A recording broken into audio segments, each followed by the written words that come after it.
It's heavy. Everybody spam hi YouTube. Everybody spam W. Victim alive. Survives long enough to solve her own murder. Hold on. Stop the clapping. Victim alive. Survives long enough to solve her own murder. Let's get in there, chat. Let's get in there. Heavy. She burnt. She burnt. Somebody probably set the cone for or something. I don't know. She just come out of the woods to my house. That's the worst one I've seen. I couldn't believe she was still conscious and alert with the amount of burns she had. What did she do that was so awful that she would torture us like this? That's what we want to know. Somebody burned her alive. Nothing to do with nothing. That's my friend. I'm telling you, that's my friend. I would never. That's nuts. On March 24th, 2010, a man named Terrence sat outside his home in Pensacola, Florida, enjoying the fresh night air. By all accounts, it was a perfect spring night. That is, until a faint voice rang out from the forest surrounding his home. At first, Terrence couldn't make out what the voice was saying, and then it came again, a panicked and pained moan. It was a woman calling out for help. Terrence couldn't have had the slightest idea of the gruesome crime that had just been committed against this woman, a crime so brutal that you may have trouble believing it. In reference to the call, we're on scene and fire saying that the patient, she's got second-degree burns over 100% of her body, but she's saying that there was no vehicle. I do have to ask a question. What is the difference between a first-degree burn, a second-degree burn, and a third-degree burn? I don't know the difference. You know what I'm saying? Involved that people dragged her out of her house and set her on fire. At first, through the forest shrouded in shadows, Terrence couldn't make out the woman calling for help. Moments later, when he finally could, he was horrified. A 19-year-old woman, Adriana Zimmerman, slowly stumbled toward him out of the darkness. Burns coated every inch of her skin, so severe that he couldn't make out the color of her skin or whether she was wearing any clothes at all. Terrence called 911 while Adriana sought refuge on his porch. 911, what's going on out there? Somebody burn up. Her this lady on fire right now. She what? She burnt all up. You gotta. She burnt? She burnt. Somebody probably set the cone for or something. I don't know. She just come out of the woods to my house. Yo, bro, what's the POV on that guy? Hold on, it is. I'm gonna assume nighttime, pitch black, and you see somebody walking out flame. What's the first thing you thinking? That's insane. That's insane. Yo, that's crazy though. Like, he might think like he hallucinated. Real chat. Waited for EMS to arrive. Terrence noted that Adriana smelled heavily of gasoline, and there was a severe injury on her head in addition to the burns. Whatever she had endured had left her barely clinging to life. By 9:24 p.m., an EMT arrived at the scene to find Adriana sitting on the porch with her arms outstretched, rocking back and forth to soothe her pain. The extent of her burns meant that the EMT on the scene couldn't offer her much medical assistance. Even for a seasoned EMT, the sight was deeply disturbing. She was kind of moaning. She was just in a sitting position, and the way she was looking was it hurt to move anywhere, so she was kind of in whatever position she was the most comfortable. It was in a sitting with her arms stuck straight out. She was moaning, and it was hard to understand her due to her jaw. Her jaw was very deformed and stuck out. So she kept, mumbling, help me, and I told her, I'll try to help you. You just got to stay there and try not to move for me. Really, with a burn victim like that, there's nothing much we can do until EMS gets there. And your training experience when you saw her, what was your first thought? That's the worst one I've seen. I couldn't believe she was still conscious and alert with the amount of burns she had. Did you feel her condition was grave? Yes, sir. Just from your experience and seeing what you've seen? Yes, sir. Just from seeing that, plus the head trauma, the amount of head trauma she had to her face, I would not have expected her to make it. So somebody beat her up? She kept telling me I'm about to pass out. I'm about to pass out. So I told her to try to stay awake for me, and I wanted to get the info of the suspects before she passed out. Fearing that she would never wake up if she passed out, the EMT dug for all the information that he could about what happened to her. She managed to tell him that she'd been taken from her house, tased, beaten with a crowbar, and then set on fire. En route to the hospital, the paramedic supervisor tended to Adriana's wounds as much as they were able to. In their interview with the police, they disclosed heart-wrenching details of the ride to the hospital. I told her, keep fighting. And she kept saying over and over again, am I going to make it? Am I going to make it? And I told her I was going to try. And she said, just tell me I'm going to wake up and see my babies. I got to talking to her, and I told her that I was probably going to be the last person she talked to for a while. Bro, who the fuck is on this camera? And that in order to catch the people that did this to her, I needed her to tell me if she knew who it was. And I asked her why they did it to her, and she said, I thought we'd made up. Without being able to give more details about the horror she had endured, Adriana was given morphine for her pain and fell into a coma.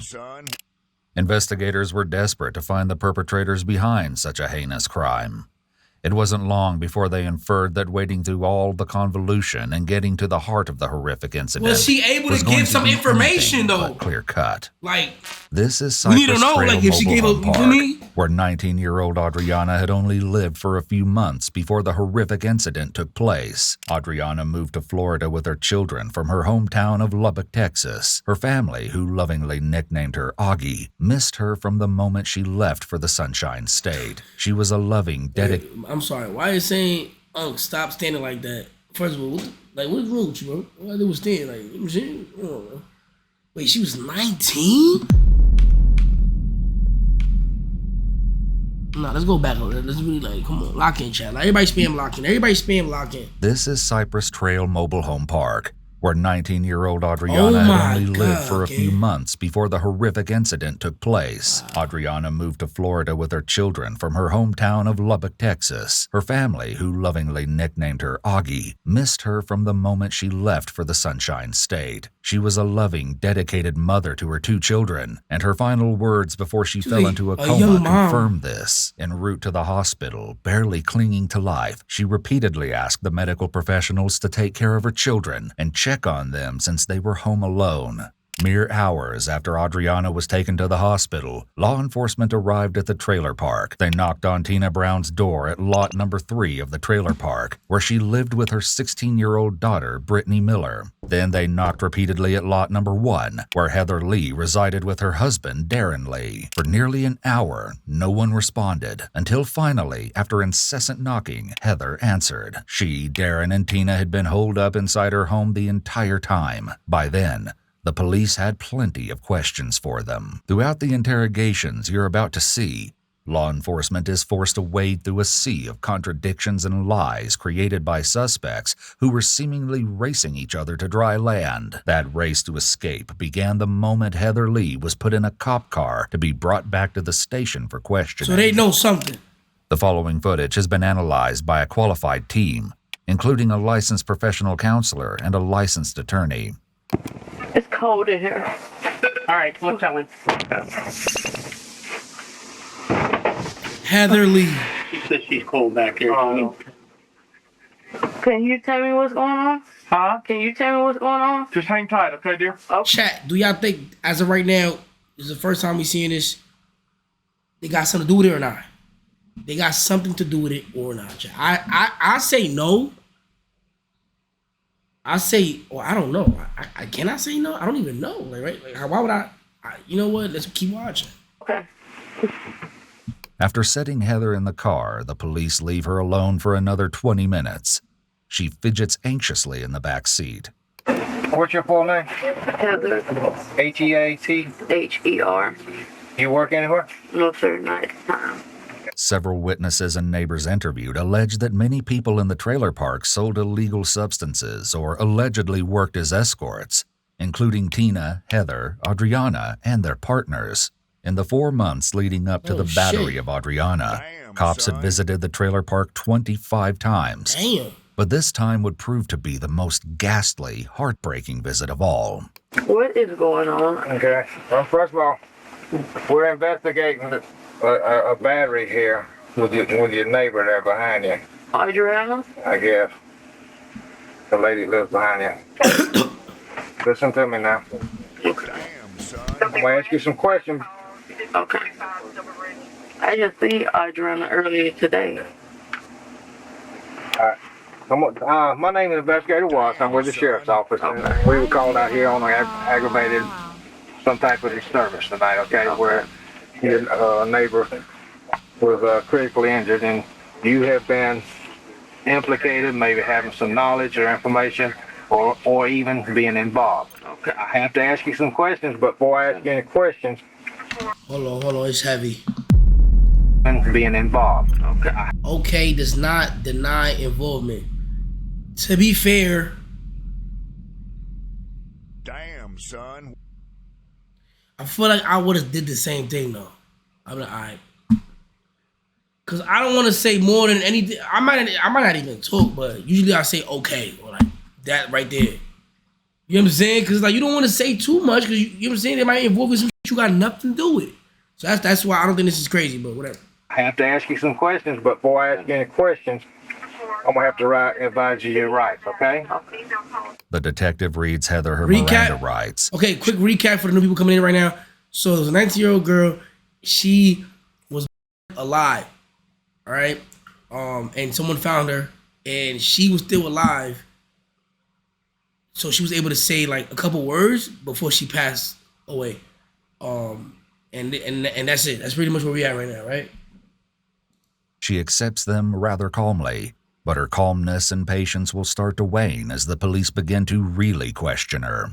First of all, tell me, do you know the situation? Oh, she's not dead. Oh, she's in a coma. She's in a coma. No, sir. That's why I keep asking what's going on. Okay. Where have you been all afternoon? What have you been doing? I've been here at the house. I was cooking. I see Adriana earlier today. Who? Adriana, my neighbor. She was down this way by my aunt's house talking with us earlier. And then I had went back in the house. I cooked and I laid down after that. Okay, is anybody in the house with you? Nobody but my husband. He was in there asleep. That's your husband? In bed, yeah. Y'all, it's just two of y'all live there? Yeah. My kids with my mom. Okay, this girl was taken from her house and beaten up. Okay? Okay. I seen her earlier today. She told me that she had a date. That's all she told me. And I asked her who it was. She was riding the bike up and down Detroit.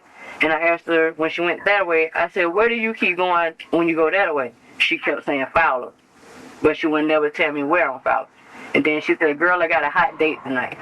It's interesting that Heather immediately provides information to deflect the interest away from herself and toward the supposed hot date. Do you know the lady lives in lot 3 back there? Tina, yes, I know Tina. All of us know each other out here. I met her when she first moved out. Okay, how long has she been here? I'm not quite sure. She is yapping though, Chad. She yapping. She ain't been living out here no longer than a year. Okay, where did you go tonight before we got here? Tonight? Tonight? Yeah. I didn't go anywhere. So you've been in your house? I've been here and down by Tina's house and by my aunt's house and back here. I was here cooking. My other aunt, my mom's sister, came around here, her and the kids. And I was in there cooking fish and fries. And it's still on the stove. Man, fish and fries, that's just on fire, man. Okay. Heather telling the officer that the fish is still on the stove is an attempt to prove that she's being truthful. In reality, her desperation to provide evidence of her activities only makes her look more suspicious. People who are innocent often don't feel such a stark need to back their story to provide up. Info, In facts. just a moment, you'll see her try to validate her whereabouts even more by listing people who can provide her with an alibi. Take note of just how many times she does this. I won't sit here and believe what you're saying, but we're getting information. You know what's going on here. You and Tina. I don't know anything about what's going on here. Like I said, I was here at the house. My mom called me on my cell phone. I talked to my mom. My aunt came here, her, the kids. My two cousins was in the car with her. My aunt down in the 4th trailer, she seen me today. My Uncle Charles seen me today. So you're sitting here and telling me that you and Tina, y'all didn't have a problem with this girl back there? I didn't have no problem with Adriana. I've been hanging out with Adriana every day. All of us been hanging out together. You and Tina didn't jump on her? No, I didn't do nothing to Adriana. I would not harm a hair on her head. Heather's protesting that she couldn't have been involved because she would never hurt any part of Adriana is known as a convincing statement.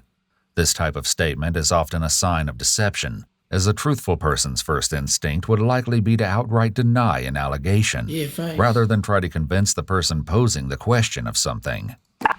Yo, see now?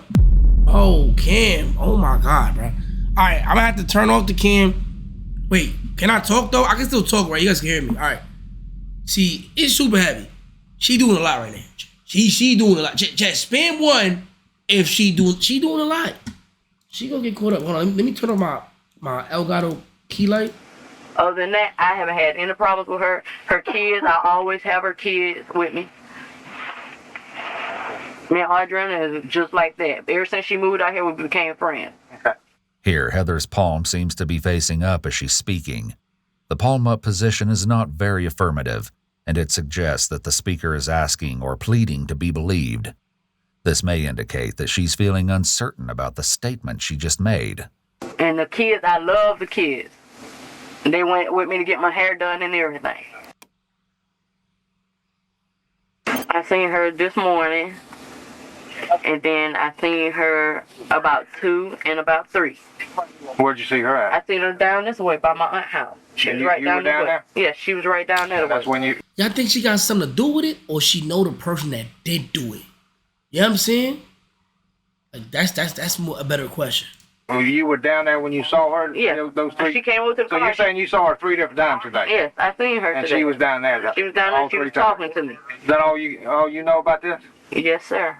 Okay. And I put that on everything I know. And you swear that this statement you gave me is the truth to the best of your knowledge? Sir. Yes, sir. Adriana is my friend. You didn't get anything? No, sir. All right. The police conclude their interview, but what Heather requests next is very telling and makes her look even more suspicious. I want to see her. See who? Adriana. Well, that's not going to be possible right now. Guys, where you found her? Would you tell me if you knew what happened? Yes, sir, I would. That's my friend. Okay. All right, we'll be back with you in just a second, okay?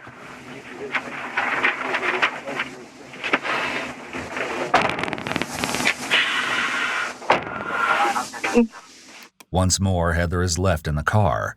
She shifts uncomfortably and sniffles, wiping her tears until it seems she cannot take the anxiety brewing inside of her any longer. While to some, her next actions may seem to be those of a desperate friend, to others they likely appear to be those of a suspect trying to feign concern. Baby!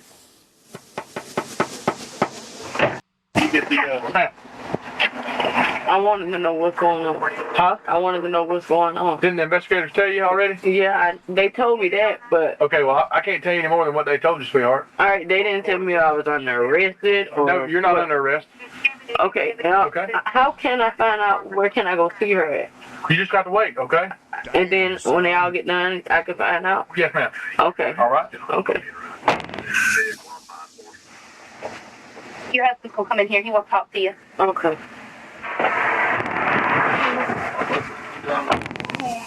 Meet Darren Lee, Heather's husband. He's no stranger to run-ins with law enforcement, having been convicted of 2 prior felonies in 2001, including battery and sale of a controlled substance. As soon as he's put in the car, it seems that the couple begins retracing their steps in a discreet way to ensure her and Darren's stories are aligned once they're separated for questioning. This early in the investigation, we can only speculate as to the reason behind Heather and Darren having been placed in the vehicle together. It's possible that law enforcement just needs to secure them for the time being. However, it's also a possibility that officers are intent on capturing what the two might inadvertently disclose as the camera is running. That's not what you did then. I don't think the cops putting him in the same car was planned. I think it's like some small town shit. And they like just put him in the car. You feel me? Like low key. I also think the cops know them in a weird way. Like you know how small towns, like the cops kind of like know everybody in a weird way, like low key. Like you have to get in the car. They get in the car. You know what I'm saying? Like on some shit. You know what I'm saying? I don't know what I'm going to That's what they told me. They say, oh, real thing, go down and ask some questions or something. I'm gonna what? Go down and ask some questions. I told them before that Block and Brown came by and ate some fish with them. Told them that y'all may leave. But she said, you told them that we were asleep. I told her that I was just in there asleep. 448, copy code. I told them that we was up in fish like the movie. Go ahead, 448. 17, Yeah, and I was right there on the couch. Be careful. The Block and Graham came by. Yeah, man.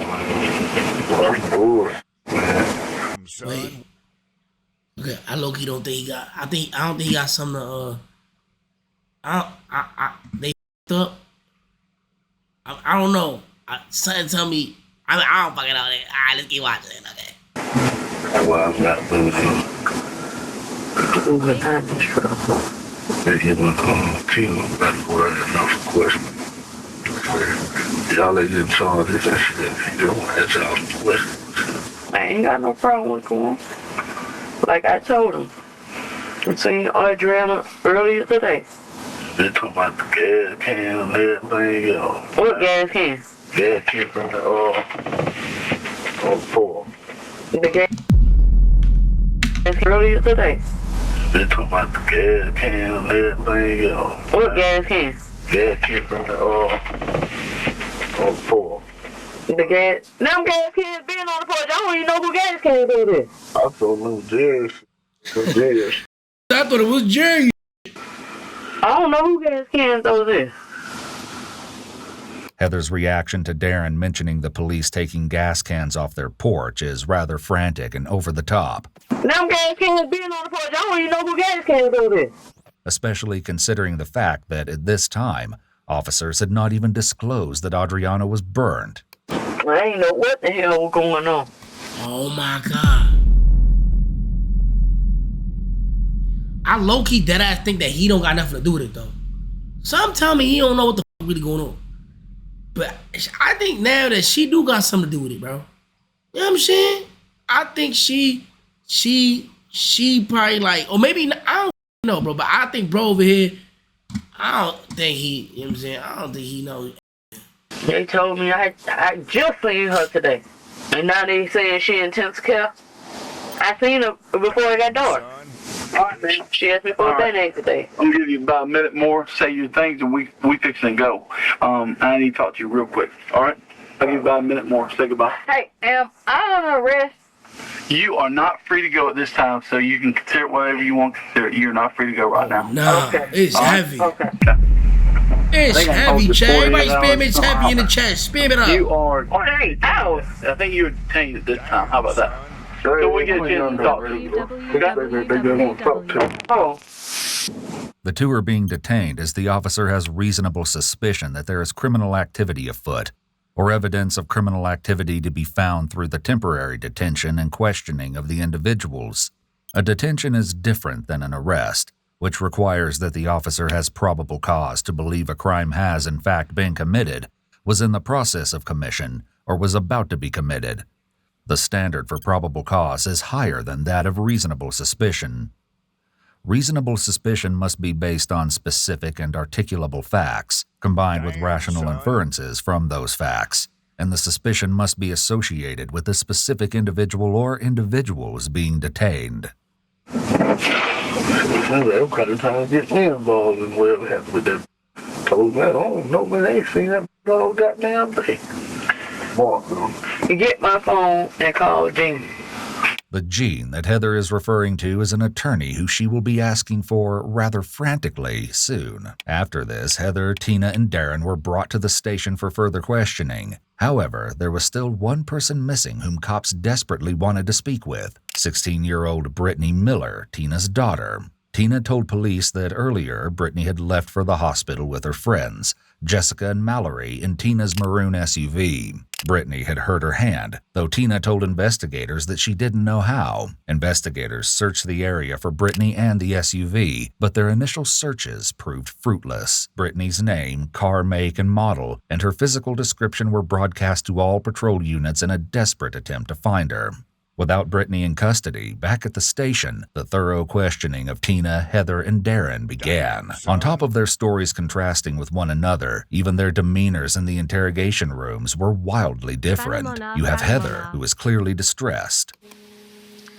Officer!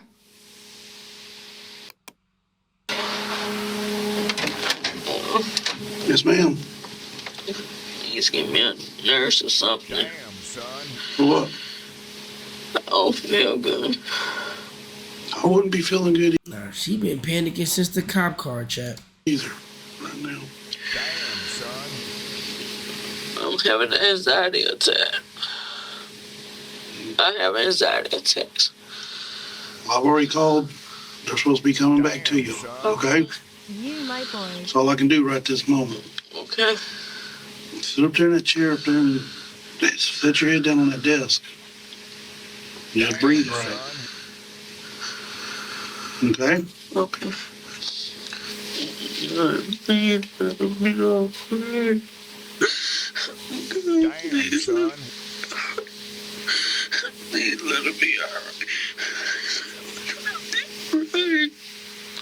Please let it be alright. I think she. I don't know, bro. Let it be alright.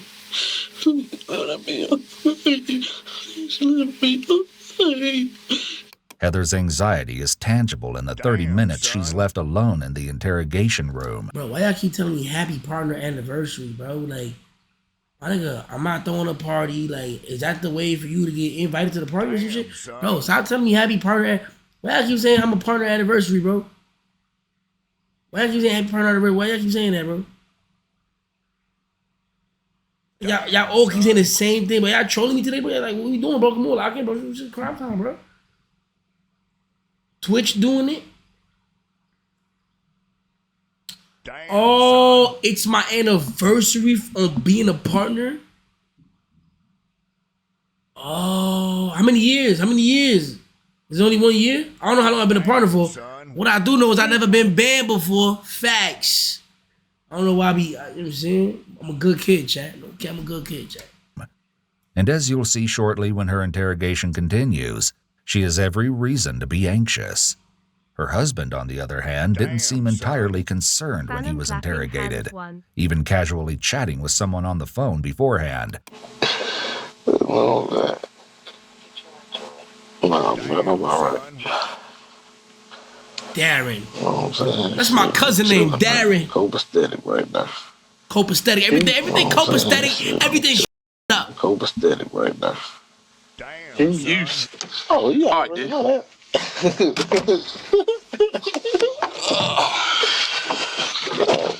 I was really trying to do, but I would call you when I get home. You ready, man? 477. Yeah. I'm for real. I will call you right back, man. I ain't getting off this goddamn phone. Oh, who that? I got to, man. I don't know, man. He gonna take my phone. Nah, he's heavy. You done? Yeah. All right. And then there's Tina, sitting emotionless in the interrogation room while she waits for police to enter. He with the question her. He got the huzz on the phone. He got the huzz on the phone, Jay. He heavy, Jay heavy. And he got his girl in the same spot too. Nah, he's wild. Did you grab a phone? Oh. How you doing? I'm Investigator Lee Tyree, and this is Investigator Tom Watts. After this, the police remind everyone of their rights now that they are officially in the interrogation rooms. An important thing to note is that Tina was the first to be interrogated, followed by Heather. Take a look at how their stories compare. Even their initial retellings of why they didn't answer the door don't align. I've been talking to you for a few minutes. I was kind of trying to find out why you weren't answering the door when we came to your house this evening. You explained that you saw the cops and that you were nervous about that. Is that true? Yeah. Okay. We just watching movies. Okay, so you, Darren, and Tina were sitting in the living room. Heather were sitting there in the living room watching movies. And when the cops knocked on the door, what'd y'all do? We were sitting there. Okay. Why didn't you answer the door? It ain't my door. Okay. Did they do anything special when the cops knocked on the door? Turn out the lights, turn off The lights TV? were already off because we were being nosy, looking out the window, seeing what's going on next door. Okay, so you saw the cops next door first? Were the lights on before the cops came over next door? Yeah. And then y'all turned them off when they came over next Yeah, door? you can see better with the lights off. You don't see nobody looking back at you. Tina haven't been at my house all night. I feel like Tina being truthful. I don't know. Okay, so you sitting there in the living room watching movies. Tina hasn't been at your house? And she haven't been at my house all night. Where was she at? She came in. She came and knocked on the door, and I got up. She said the police was out there. Okay. And I just laid there. Did she come I was on the couch. I just laid there because I was asleep. Did she ever come in the house after she told you the police was there? She came in the house and she sat down. In your house? Yeah, she sat on my couch. And what did she? And I asked her what was going on, and she told me she didn't know. I'm confused here because Darren told me that you and Tina were there and cooking all night. Tina was there when I was cooking earlier. Okay. But she wasn't out there all night. Where'd she go? She had left. She told me she was going home. Okay. About what time was that? It was what time I was cooking. It was getting dark when I was cooking, and I stopped cooking about 6 or 7. So Tina left around 6 or 7? Yeah, she left. Okay. And when did she come back over to your house? She came back probably like 30 minutes to an hour later. So she was gone for 30 minutes to an hour. Yeah. And she comes back and the cops show up right at the same time? She came in, she said the cops outside. Did you see the cops outside that time? I got up and I looked and I seen the lights. You can see the spotlights. I see the spotlights. And where are they at? They was outside. Are they outside? They was outside of Tina's house. They were outside of Tina's house? They was outside of Tina's house. Were they outside of Adriana's house at all or no? When I had came out, they was outside of Adriana's house. Okay, that's when they knocked on the door when and you I answered came. the door. Yeah. Chat, spare one if her story is all over the place. When you didn't answer the door for like an hour. They didn't knock on my door. Oh yeah, they beat on that door. Not on lot 1 they did because I was laying right there on the couch and I didn't hear no locks. Even your husband said they beat on the door and you wasn't going to answer the door. And then Tina said they beat on the door and y'all didn't answer the door. I got up. It seems Heather is facing what is known as the prisoner's dilemma. This occurs when 2 or more individuals who are involved in a crime are isolated from one another and urged to confess to the crime. Each is concerned only with receiving the shortest possible prison sentence, and each must decide whether to confess without knowing what decision the other or others will make. And Tina said, hold on, don't answer the door. And I asked her why. Okay. We're getting a big diversity in this story. And I'm gonna tell you like it is. Adriana is my friend. I would never hurt her. Tina came to my house and she told me not to answer my door. I asked her why. She said, because the cops is out there. Heather's emphasis points are extremely off here when she states she's my friend, then hits the table, followed by I would never hurt her, and strikes the table again. You can actually see and hear how her nonverbal emphasis does not naturally line up with her words as it should. This is widely recognized as an indicator of deception. And then she asked me, she said, that's a fact though. Like when I try to lie, sometimes I be doing that. Try to throw my shit off a little bit and shit. You know what I mean? Nah, they cooking right now. The analytics. Is that the right word? The analyzer? What's the name? Is like whoever's getting paid to notice that he's right. Like motherfuckers do be doing weird shit to try to like make up for the lie or something. For me. Where are the cops? The observers. I said, they down by your house. Why you keep asking me where the cops at? The analysis. And she wouldn't never say. She started was she acting nervous? She started back. She was acting nervous. She started back puffing on the cigarette. Did she look like she was been running, or did she look like she'd been in a fight? She was acting normal. Notice that Heather's palm is up here, which may be an indication once again that she's unsure of the story she's telling and asking to be believed. Let me ask you a question. She was acting normal. You said when we asked. And I said, Tina, I said, you seen Adriana tonight? She said, no, I haven't seen it tonight. And she didn't tell you why she didn't want you to answer the door. She didn't say anything about why not to answer. Man, she throwing Tina under that bus. Oh God, that. She didn't tell you not to answer the door. Yeah. And I told her, I said, I don't have anything to hide. I'm gonna open my door. And then I got up and I said, who is it? And they said the sheriff's department. And I opened the door. What was Darren doing? He was laying at the bottom of the couch watching TV.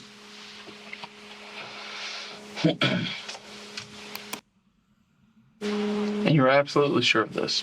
Yes, sir. I am sure. Because this story's a lot different than Tina's story. I am sure. As the investigator has pointed out, Heather's story is wildly different from her husband's. Okay, so you were sleeping until about 7, so you don't know anything prior to that? No. Okay. And your wife... Yo, low-key, he look like Legend of Winning, right? He look like Low. Tells me this story about Tina coming in, saying the cops are outside, and that y'all look out and you see the cops surrounding Miss Zimmerman's trailer. And she says for y'all not to answer the door. Now, I don't recall any of that conversation going on in yours. Now, I do remember you saying y'all didn't answer the door because it was police. Yeah. Tell me about that. I don't want to say the police was out there. Okay, so you don't recall Tina coming in and saying that the police are outside? Tina was already in the house. Because your wife tells us that you and her at home alone. Tina comes barreling in and saying, hey, the cops are outside. And y'all see the cops outside. And Tina's saying, don't answer the door. No, that's a lie. That's a lie? Yeah. Okay. Because that's what Heather told us, your wife. I'll tell you that's a lie. Okay. Why would she lie to us? Do you know? I don't know. I mean, she was distraught. She was crying. She was telling us this story. She seemed like emotional. Well, emotional, but she also seemed sincere. Yeah. It's possible that Heather is lying in order to make Tina look bad and compromise her alibi, though clearly she and Darren aren't on the same page about that plan. Obviously know something's up. Yeah. So tell me what happened tonight. Nothing happened that I know of. Notice how Tina is rubbing her neck, which is a major red flag. It's obvious that she's feeling very insecure and apprehensive. Neck massaging in general is a calming response. In addition, rubbing the vagus nerve near the side of the neck, close to where a pulse is taken, actually results in the release of acetylcholine, which sends signals to the heart to slow down a person's heart rate. Nah, However, what?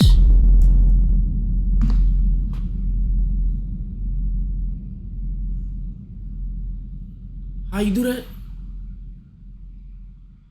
Y'all knew that?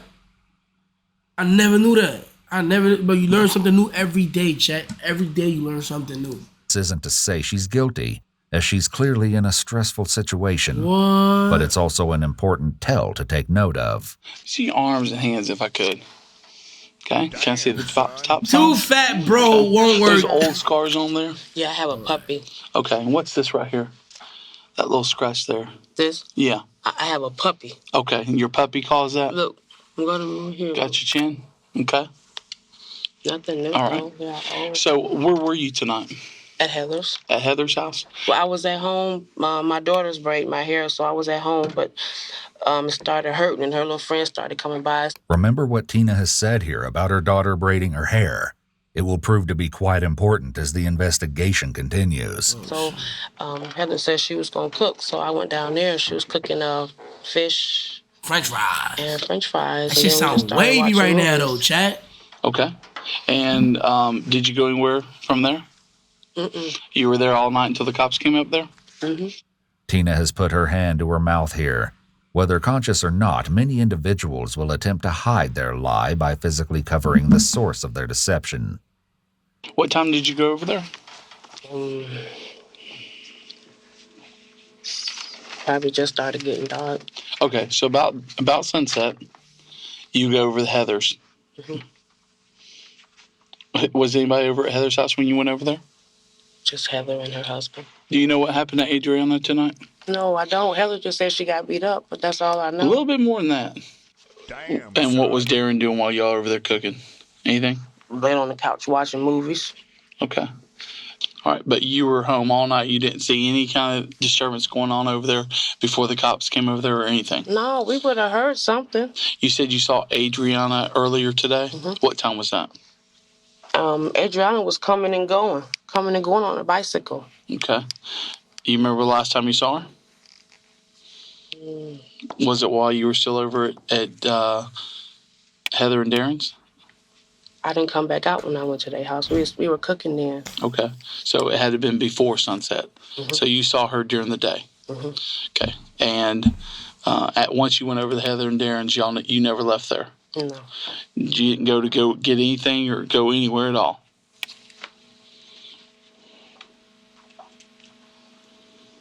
I don't think so. Notice that Tina's been asked several times if she went anywhere that night, not even 12 hours prior to this interrogation taking place. You seem kind of lackadaisical about this. We're going to go out there. We know what happened out there. It's just going to be a matter of getting fingerprints and evidence back, okay?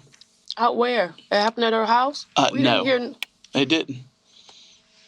It started at her house. Right. and then it went somewhere else. What started at her house? The reason we're here. Well, we got some issues, okay? And we're going to get to the bottom of it one way or another, okay? So we're sitting here talking to you, and then I'd certainly appreciate, and I know Tom appreciates that you're talking to us. But we got to get to the bottom of this, and we got to know what happened, the truth. And, you know, there's two choices here. Either you're going to tell us, or Heather's going to tell us. Dang. So they completely ruled out Darren. They feel like, you know what, Darren, you worried about the side bitch. You not even really in tune with what's going on. It seems like Heather and Tina Brown though. It's heavy over here, Chad. It's heavy. Who's gonna be? Tina is continuing to show signs of high anxiety, evidenced by her face, neck, and chin rubbing. It's unfortunate that the officer is throwing out questions at such a rapid pace that Tina isn't getting a chance to answer most of them. I didn't do anything to her. Okay. Promise to God. And you were home all night. I was at Heather's house. Okay. You were at Heather's all night. Never left there. Okay, predictions. Okay, so I think so far I think Heather did it. I think Tina saw her do it, but didn't stop her. You know what I'm saying? Just seen her do it and just choose like, you know what, I'm gonna just stay from it. I think Darren got nothing to do with it. But I think Tina saw her do it. You know what I'm saying? But just don't got, you know what I'm saying? She ain't do it though. So, but she also didn't call police or like stop it from happening. What y'all think, chat? Cause right now it's heavy. Okay.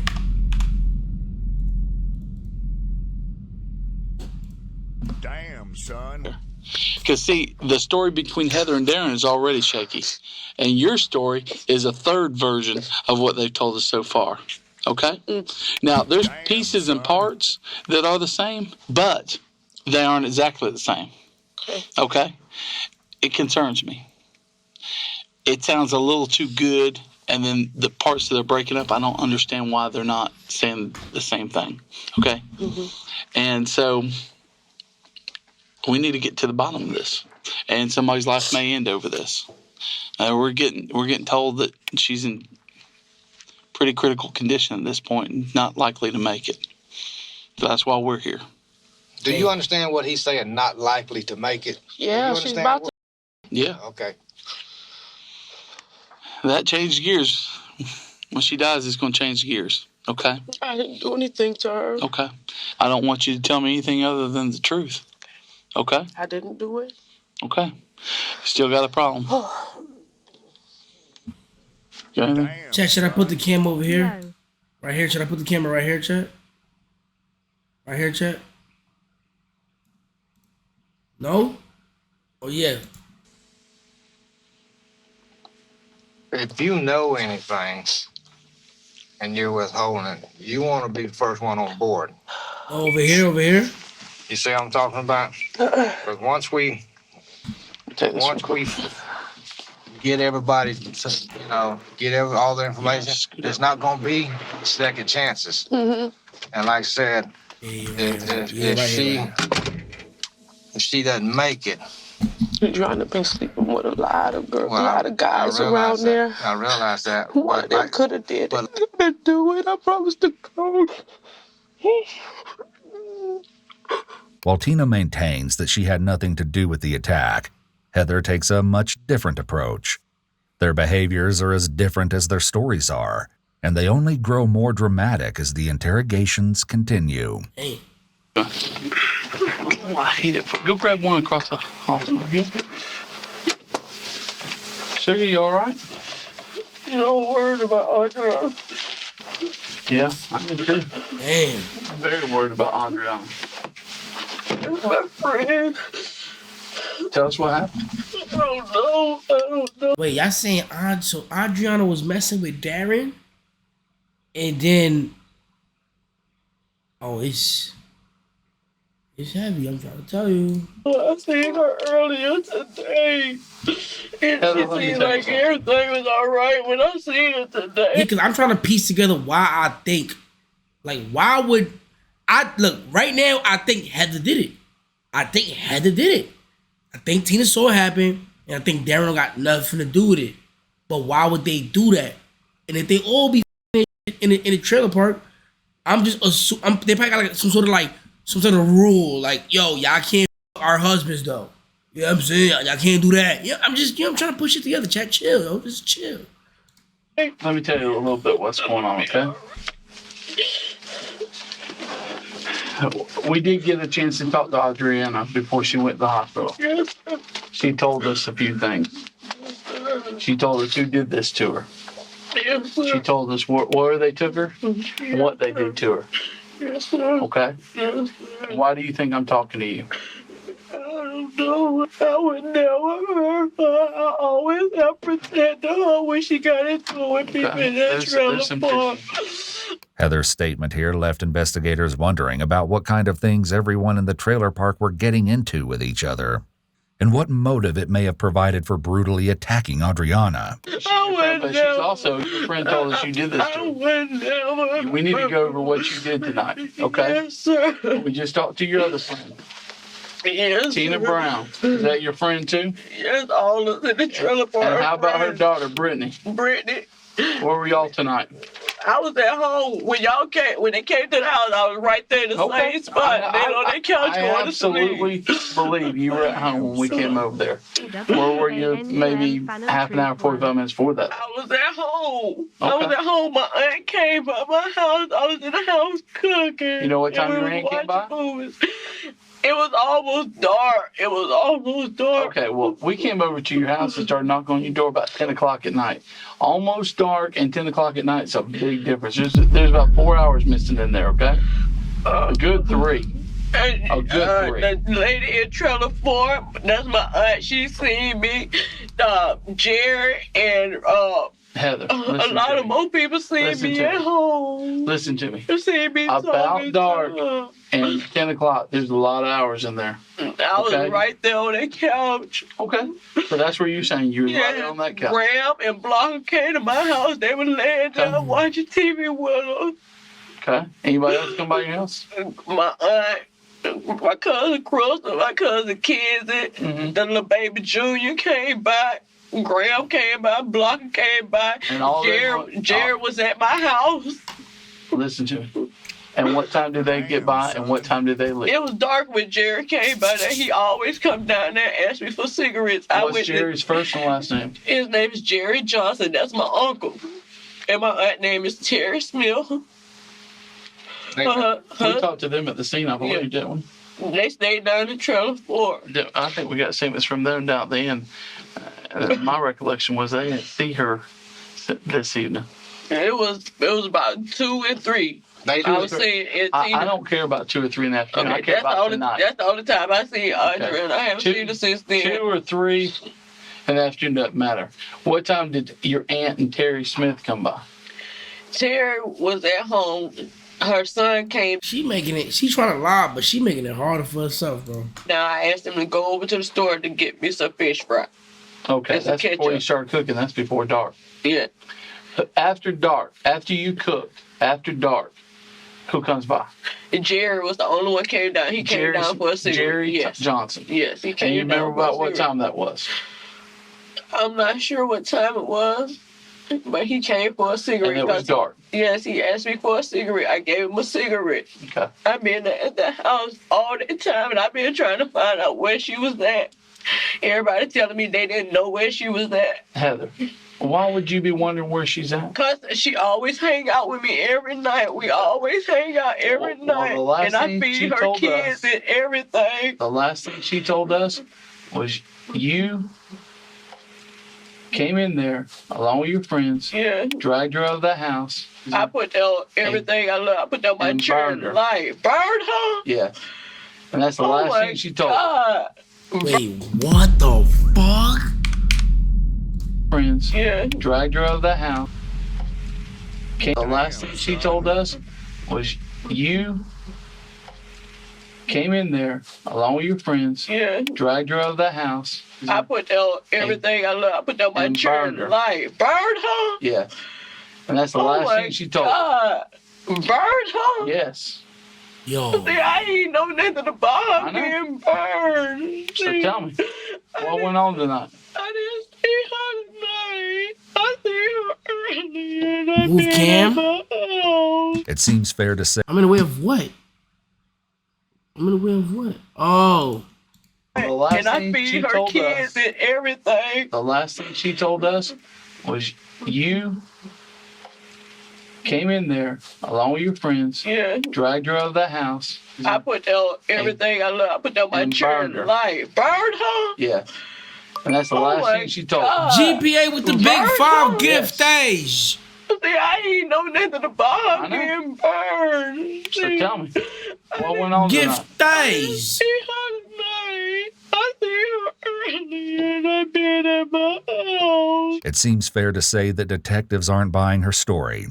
This only becomes more clear as additional horrible facts and evidence come to light. But she was the only friend I was closest to. Now, Heather, you know, this is all, when he talked to you earlier and all that, you wasn't upset like this. Why are you upset now? I was crying because I didn't know that. I didn't know that she was intensive care. The lady told me she was intensive care and everything. There's video of you in that car talking to your husband, and you ain't talking like this.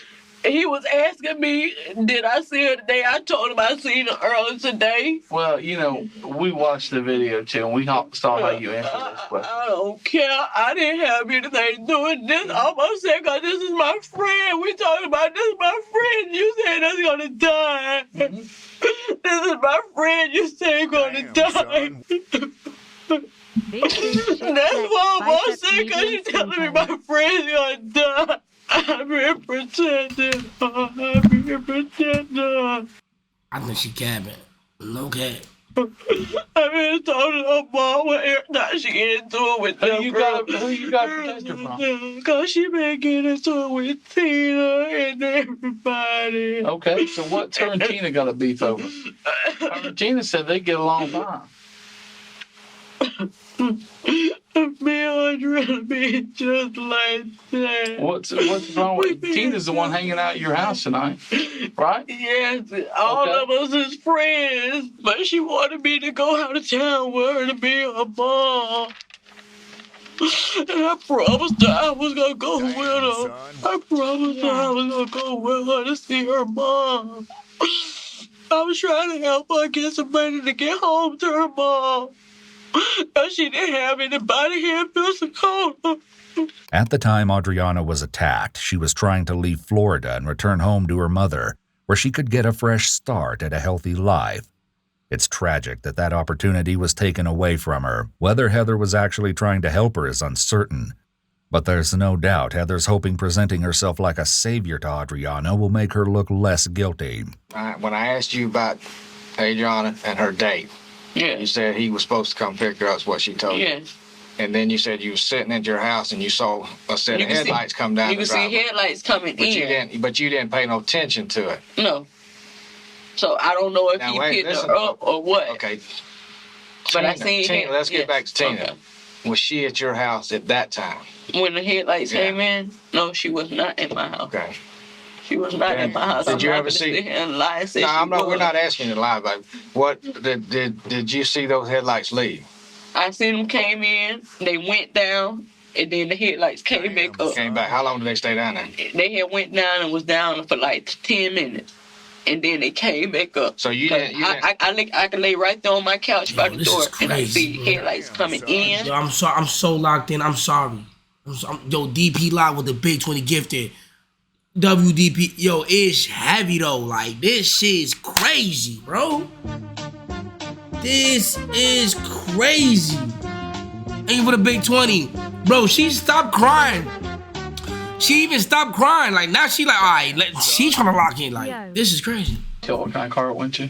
No, I didn't never look at the one. So you didn't get up and see where the car went? I didn't never get up to see where it went, but I could see the headlights coming in through my front window, and I could see the headlights coming back out through my window on the side where Adriana trailer is. Okay. What kind of car does Britney have? Britney don't have a car. Okay, what's she? DP with another 20 gifted. DP with another 20 gifted. Nah, DP going crazy. Riding around in a car tonight? Did you see her car? Is she riding with her friends? I didn't see her tonight. Soon after Heather was interrogated, the police returned to question Tina more. WDP, With Heather's chat. testimony, they have some new ways to confront Tina. The stories are changing. It's interesting that Tina is sitting with her arms in her shirt, which isn't something we typically see with adults. We do know, however, that a fight or flight response can cause extremities to feel extremely cold. So, you had time to think about it. Where were you tonight? At home and at Heather's house. Okay. When did you go over to Heather's house? Like, when it started getting dark. When it started getting dark? About sunset. And you stayed over there the rest of the night? Till the cops got there? Yeah. Really? Yes. Because that ain't the story I'm getting. You don't care, huh? I didn't go anywhere. Heather's saying you're gone for half an hour to an hour tonight. I was not gone for no After half dinner. an hour to an hour. And you come back right before the cops are over there. Cops are over there around 10 o'clock. So from 9 to 10, I got you unaccounted for. DP, you went crazy. So why is it that Heather's saying that your daughter didn't come by her house, that she went by your house? DP. Who went by my house? Your daughter. Damn, son. My daughter was at my house, supposedly. Okay. And she came to Heather's house. We asked her if Britney came by her house at all today. She said no. She said the only time she saw Britney right after school at your house, and that's the only time she saw her today. Well, maybe she didn't see her. I saw Britney. When they asked who was at the door, Britney said, "It's me, Mama." I opened the door. I went outside. Trust me, she's cooperating with this as far as when we ask her stuff, and we asked her specifically, was Britney at your house today? At my house? At her house. I'm talking to Heather at this point. Okay. And Heather's saying no. She was And never inside of Heather's house. I asked Heather if you... It's getting heavy, chat. You were over at her house, and she said yes, she came over around dinner time. Mm-hmm. And then she said you left for half an hour to an hour. And that when you come back, you come in a hurry, nervous, saying the cops are outside, don't answer the door.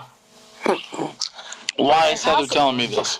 You tell me. If me and Heather were together doing this, then how is Heather going to be already in the house and I'm not in the house? Don't know. It seems the detectives are trying to turn Tina against Heather by making Tina think they believe Heather may be innocent. This only stokes Tina's frustration. Oh, that's tag! Oh! Nah, that's some... Yo, that's old. Yo, remember earlier when I said...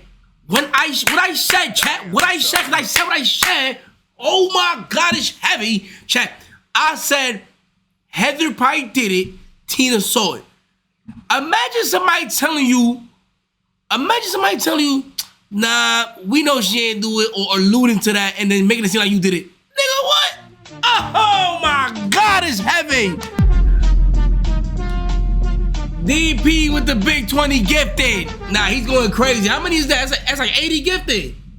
It's like 80 gifted. Frustration more, as you're about to see. The problem I got is that the story between you and Heather keeps getting further and further apart. I have not changed nothing on mine. Not nothing. Okay. Nothing at all. That's the truth. If that's the truth, then that's the truth, okay? Okay. Nothing's changed from what I've told you. Now, you have it? Nothing at all. The divide between Tina and Heather was growing.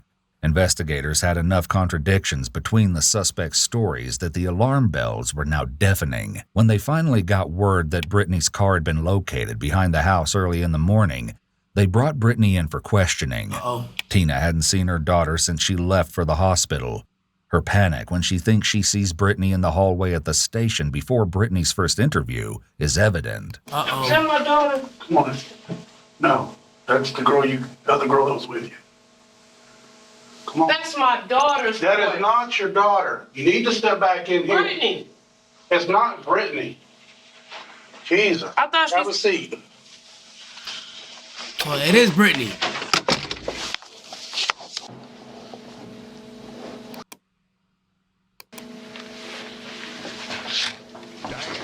That's my baby, y'all. They're doing that too. She didn't do nothing.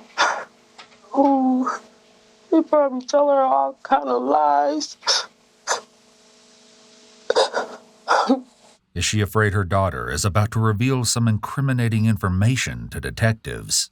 Here in the state of Florida, when a minor is taken into custody, efforts must be made to contact a parent or guardian. But generally speaking, an interrogation can take place, and this is likely not going to be favorable for Tina or her daughter. According to 16-year-old Britney, she hung out with her friends Jessica and Mallory after school until late into the night, at which point they left for the hospital.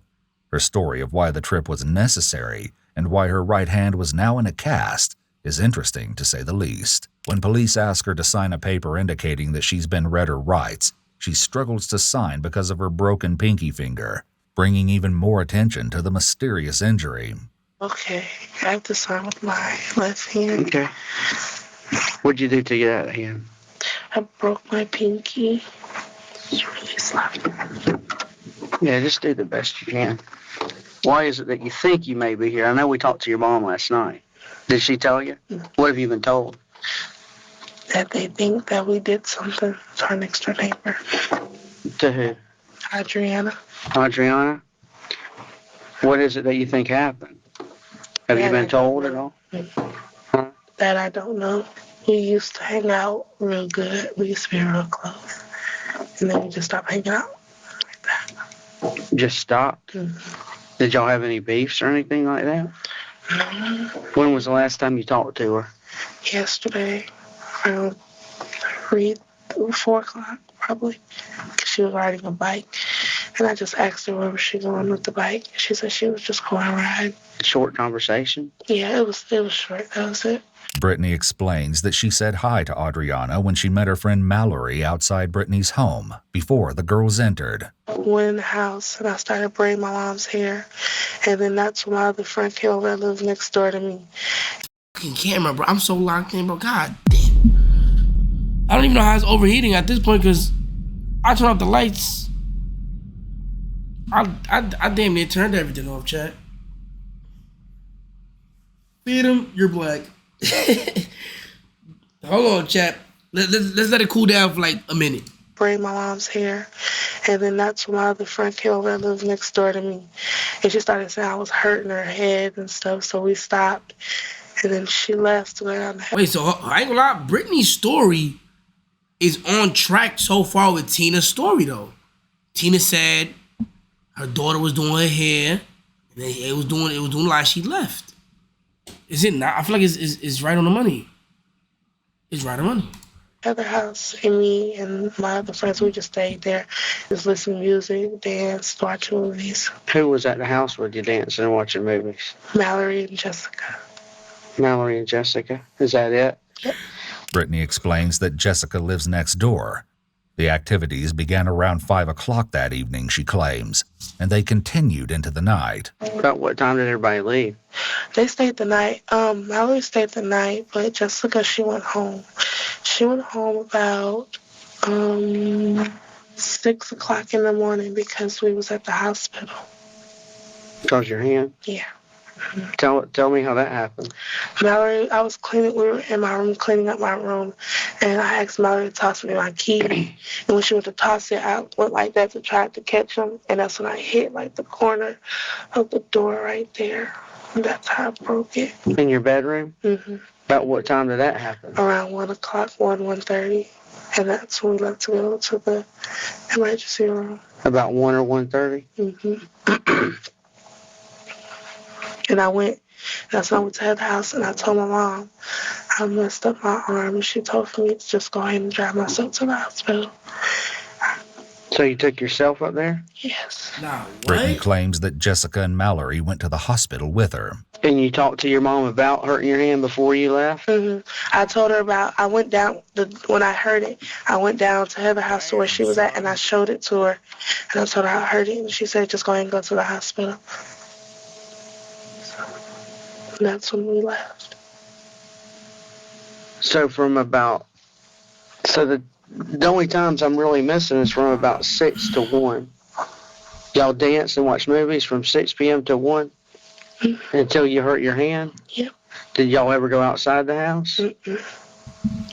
Nobody saw y'all outside your house? Nope. Did you ever walk down the road to any of the trailers? Nope. What time did your mom wind up coming home? I don't know actually, because I was asleep once I came back from the hospital. I went in her room and I went to sleep. And then that's when I got woken up by the police. And it's important that you really concentrate on what you're telling us, because it is on tape. Because your times are not adding up. Okay.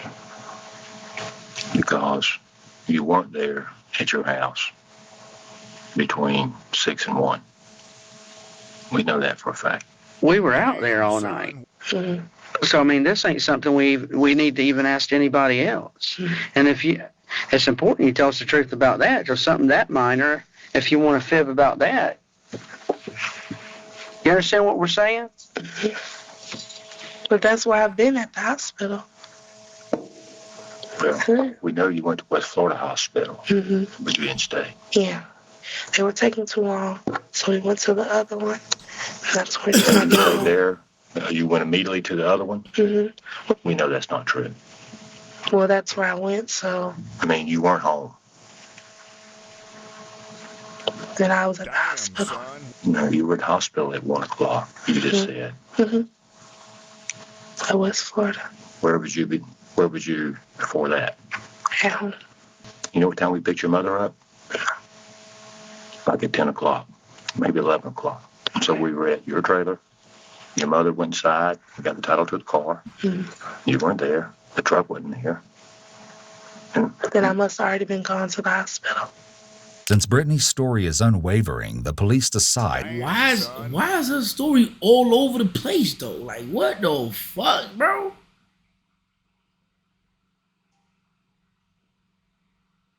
Why is her shit all over the place? What the is she involved? That it's time to take another approach. But will this one be more effective than the last? We make mistakes. I make mistakes every day. Okay? There's stuff that I do that I wish that I could take back, but I can't. But the most important thing is that we come in here and we correct our mistakes. And you understand what I'm saying? Good people, if you've done something wrong, or if you know somebody else has, may not be you. Yo. But if we've done something wrong, we come in here and we talk about it. And if you know anything, and let's get it and make it right. There's consequences now for the mistakes that we make. So if something happened, if you know something happened, if you were there, because the story you're telling us is not even close. We want to come in here and resolve this and get it taken care of the best way we can. We had somebody hurt bad. Chad, Chris is Dominican. You're a grown adult. You seem like a good person. Like, his mom is more Dominican than him, though. Nobody's in here saying you're a bad person, but what we're saying is something bad happened to somebody that you know. And we feel like you know what happened. Still, Britney sticks to her story. It was clear to detectives after the initial interviews on March 24th and the morning of the 25th that there were big gaps in everyone's timelines. Though those inconsistencies would aid them in their investigation, they needed some hard evidence and statements from others to take that next step toward actually arresting the prime suspects for attempted murder. Thankfully for investigators, there was plenty of evidence at the crime scene. Just off of Ashland Avenue, only 2 miles from the trailer park, was a gas easement set back in the woods. It was there where the most gruesome part of the crime against Adriana took place. Upon entering the easement, detectives came across tire tracks. When Tina's maroon SUV was taken in, it was found that the tires were a match for the tracks left at the scene of the crime. And that wasn't the only evidence the car provided. Spots of blood were found on the dashboard of the car, smeared across the passenger seat headrest, and speckled throughout the back seat. At the easement where the car pulled off, signs of a struggle were evident. A crowbar sat in the grass with what appeared to be blood spatter peppered over the cold iron surface. Blood and ash were found to be pooled in various spots in the grass and dirt. Pieces of clothing, to an absolute crisp, were found and identified as Adriana's. Her bra was nearly unrecognizable. White napkins marred by blood were also left at the scene. as well as a pair of white shoes. There was something else alongside the weapons and blood that may sound a bit familiar. Strands of a hair weave were strewn across the scene, and they didn't belong to Adriana. You wear a weave? Damn, son. My daughter was doing it today. Is that a weave? It's weave. Weave. Weave. Yeah. Oh, it looks real. Thank you. Thank you. She do the little braids in it and everything? Or, I don't know. Does she do all that? Yeah, this my hair right here. Oh, that's your, okay. Yeah, she was just breaking these in, but it hurt. We've been doing it for about 3 or 4 days now, and it hurt. Damn, 3 to 4 days? Uh-huh.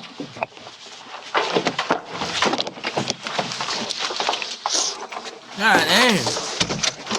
Nah, 3 to 4 days is crazy, Chad. I ain't gonna lie. The Africans in my hood gang, they'll do that shit in 3 to 4 hours. Let's talk about it. Paper so I can blow my nose, please? Absolutely. Yeah, thank you. The police returned to the interview room about 30 minutes later. By now, it's around 2 in the morning, less than 12 hours after the 911 call was made, and they have a request that Tina may not even realize the importance of. Tina, do me a favor, stand up, turn around. Thank you for the happy part of anniversary. Yeah. Okay. Look at this right here. Oh, that's weave in there. That's weave in there. Yeah, take that out. I told you that my daughter was... Yeah. I didn't realize she was weaving all that in the back. Yeah, so this is all my hair right here. Okay. Damn, son. Okay. That works. Now, Yeah, hold on. So, Adriana, I'm picturing it. I'm trying to picture it, chat. Adriana, grab him. Bitch, get the fuck off me. You know what I'm saying? Like, shit getting crazy. Like, you know what I'm saying? Or, bro, what if Tina don't got nothing to do with this, bro? And it was her daughter. I don't know, but let's keep watching. You see, the missing patch of hair on the back of Tina's head was a match for the hair left at the scene of the brutal attack. It's likely that as Adriana bravely fought for her life, she managed to pull out the chunk of Tina's hair. And if the matching hair wasn't damning enough, at the scene of the crime, investigators found perhaps the most critical piece of evidence in the case: a black taser lying in the grass, which brought up an important question. Who owned the taser? As you can imagine, no one from the mobile home park could quite agree on an answer. Though they were eager to throw one another under the bus, their discussion of the taser gives a glimpse of the possible motive behind the gruesome crime and provides a look at how dysfunctional their relationships were leading up to the attack on Adriana. In Tina's first interrogation, mere hours after the attack, investigators ask if she recalls police visiting to speak to Adriana about problems in the trailer park the previous week. You know, the police came out there last week to talk to her about the problems she had in her neighborhood. Yeah, they talked to me too. Okay. So you were there. What was the problem? Her and another girl come out there to fight Adriana because Adriana was supposed to have gotten smart with her on the phone. Okay. And Adriana's boyfriend was there, Andre Smith, and he sent Adriana in the house. No, he came outside the house, and he was saying that I was in the middle of that, which I didn't even know the white girl. And then he said, he cussed all the kids out and me that was outside. And he told Adriana to go in the house and get that thing or whatever. She came back outside on the porch. She was on the porch cussing. And she came out in the walkway and she tried to tase my daughter. Who tried to tase your daughter? Adriana. Adriana got a taser? What kind of taser? I just think it was a black one. A black one. She said that, You seen it? Yeah, everybody out there Describe it saw for it. me. I just know it was black. Okay. And it made a loud noise. Okay. Everybody out there saw it. Heather has a different story about who owned the taser, however, and Tina isn't going to like it. Does Britney have any problems with Ariana? Adriana had got into it and Adriana tried to tase her. That's all that Britney had told me. Adriana, they had got into it, and Adriana tried to tase her. How long ago was this? I think that was like 3 weeks ago. They had got into it. What kind of taser she got? Who has a taser? Britney had a taser. Did the taser belong to Britney? I'm not sure. What that taser look like? I seen it once before. It was big. It was long. It was a long taser. Mm-hmm. It was made. What color? Black. Okay. It was black. It was probably about that long. It had like little things on the side of it. I never seen the taser before. That was the first time I ever seen it. When I seen it. How you know it's Britney's? Britney had it, so I don't know. Have you ever seen Britney with that taser before this? No, today was the first time I seen her with it. You saw Tina today with her? Today? Today was the first time. Today you saw Tina? I seen Britney with it on the counter earlier. Today? Earlier today, it was laying on a counter in at her my house. in Tina's house. And I seen that taser, and I asked her, I said, "What is that taser for?" And they told me to stay out of grown folks' business. You can hear the uncertainty in her voice when she says no with an upward inflection. When she repeats her answers, it's clear that she's attempting to make them sound more affirmative and honest. Bro, what, bro?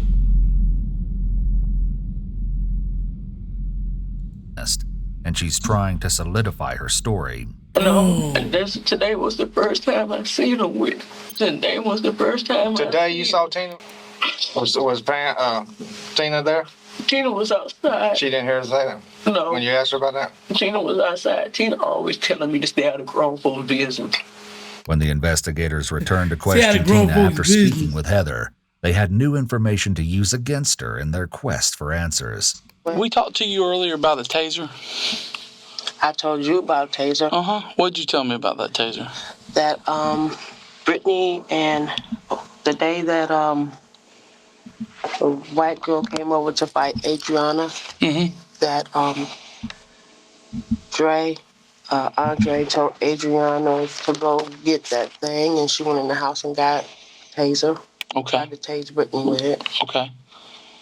What about the taser that was over at your house today? Taser at my house? Mm-hmm. I don't know about it. You don't know about a taser at your house? No, sir. I've been told about a taser at your house. I didn't know it was there. You don't know anything about it, huh? Tina is extremely uncomfortable with this topic of conversation. She repeats back the question, which has the same sort of effect as a pause. It gives her more time to contemplate her answer. She keeps her hands perfectly placed in her lap, which is extremely atypical in normal conversation, and indicates she is in a state of cognitive overload as a result of having to think very hard about what she should say. Think very hard. We don't observe these types of responses in individuals who are volunteering information from actual memory. God. And her odd behavior certainly hasn't gone unnoticed by the investigators. Heather's telling me that she always has to protect Adriana from you and your daughter. You and your daughter chasing around all over the place. Your daughter has a taser. I mean, Britney do look big as shit, though. No cap. Like, I understand Adriana pretty big, too, but Britney big, too. You know what I'm saying? So, like, I can see, like, you know, like, she a big-ass kid, bro. Your daughter chasing around all over the place. Your daughter has a taser. She saw the taser over at your house today. My baby don't have a taser. We never had a taser. I don't know. That's what she's telling me. Why is she telling me that? I don't know. We never had a taser, sir. Okay. Adriana had a taser. We never had a taser. My baby was tased. Y'all stories are getting further and further apart. Like I said, Adriana tried to tase Britney with the taser. Britney has a scratch across her chest right here. That I was grabbing Britney from off the porch so that they wouldn't fight. I told you we were best friends in that trailer park in the beginning. That's funny, because Heather says that her and Adriana are best friends and that you and Adriana don't get along and that you and Adriana are constantly having problems and that you and your daughter have been chasing Adriana around this trailer park, trying to hurt her, and that you have a taser in your house. and that taser was Britney's taser, and that Britney had chased when the police come Adriana out there. around. If you can check back when the police came out there, Adriana called the police that day. Okay. I told the police what happened. The same thing I'm telling you is that Adriana tried to tase Britney with the taser. The same thing I'm telling you, Adriana called the police that day. And you want to press charges? No, what I say? I don't know. No, actually, no. They didn't even come out there to press charges. They told us to just cool it out, for us stay on our side, for her to stay on that side. That's what I she talked said. to the And officer who came out there Adriana that night. was supposed to be leaving town. She was not going to be here for long. Okay, right. Because I talked to that officer, and he told me exactly that. Okay. But he told me that Adriana did not wish to pursue charges against y'all. Well, he never asked us about pressing charges. He just said for us to cool it out because he's tired of coming out here. He didn't ask you because you weren't the one bringing forth the charges. She was. Okay. Her. Why would I bring charges? I didn't. No, you weren't. I know she was going to bring charges against y'all for attacking her. But we didn't attack her. But so that's what was she needing told. Her boyfriend. Adriana's boyfriend told her to go get that thing. Adriana was standing on the porch arguing. She wasn't even thinking about going to get a taser. He told her to go get that thing. We didn't know what that thing was until she came outside with it. I didn't know she had a taser. Then why is Heather saying that she sees the taser in your house and that Britney has it? And that Britney has tried to... I know where it is right now. It's in my evidence locker. Okay, well then how do we have it? Because Heather says you have it. Where in the get a taser from? We don't even know nobody here. We don't have no family here. Only people we know is the people in the trailer park. You can buy a taser, they at the flea market. What the fuck? Where would we get a taser from? I don't know. You can buy them all over the place. They sell them at pawn shops and everywhere else. As you can see, Tina is growing frustrated with Heather throwing her daughter under the bus. Brittany, however, seems a lot less upset about it. We have information that you and Andrea, that y'all argued a lot. Mm-hmm. And y'all fought. Your mom had to break you up one time. Is this true? Yeah. What was y'all fighting about? I have the slightest idea. If you really want to know the truth, somebody else was there to fight her. We were outside to watch it. She gets mad and she tries to tase me. We have Heather saying that the taser belonged to you. Mm-hmm. She's seen it at your house. Okay. Is this the truth or a lie? It's a lie. Only time I've seen a taser was when Adriana tried to tase me. That night, that day, Mom had to separate us. How long ago was that? 2 weeks ago. Damn, son. Something like that. Is that when you almost had to fight on the porch? Yeah. You ever seen a stun gun over in Oh, anybody's house? Darren! Damn, son. What up, Darren? Zimmerman's house. Okay. That's interesting you say that, because your wife says she saw it over at Tina's house. So your wife's telling us all this stuff that makes Tina look bad. Uh-huh. And you're telling us that it was at Zimmerman's house, right? It was gave to her. It was gave to her by who? Andre Smith. Andre Smith gave her a taser. Yeah. Where's Andre Smith? He's locked up. He locked. Is that her boyfriend or her husband? Her boyfriend. Boyfriend. And describe it. Well, actually, I already described it, didn't I? Can't really ask you to describe it. Like you got tape on it because the back part missing. Oh, yeah? Who put the tape on? Who put the tape on? Who put the tape on? Mm-hmm. I don't know who put the tape on. You mentioned some tape. Because there's tape on there. On her tape. All right. That's the worst one. Like, nigga, like, anything you say can be used against you, gang. Like, real boy, you better, you feel me? Said, yeah, tape on there. Who put the tape on there? Like, what the, how am I supposed to know who put the tape on that shit? But you saw it with tape on there because the back's missing. So, I mean, you seeing a taser and there's tape on it is one thing. You seeing a taser. Hello? Yeah.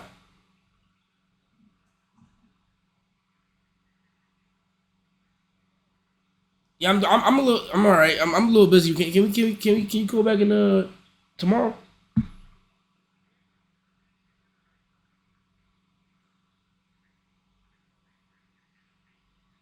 Oh, is it bad or? Oh, okay.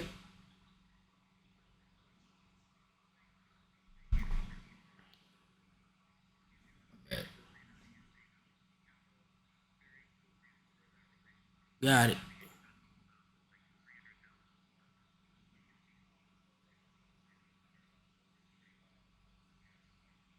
Okay, let's hop on the call tomorrow. Can we do 1 o'clock?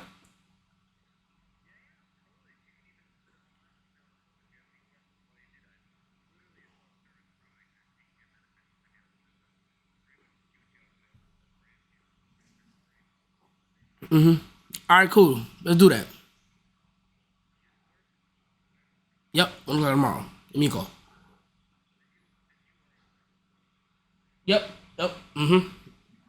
All right. All right, thank you. Bye-bye. Chat. When money calls, you answer. But hold on.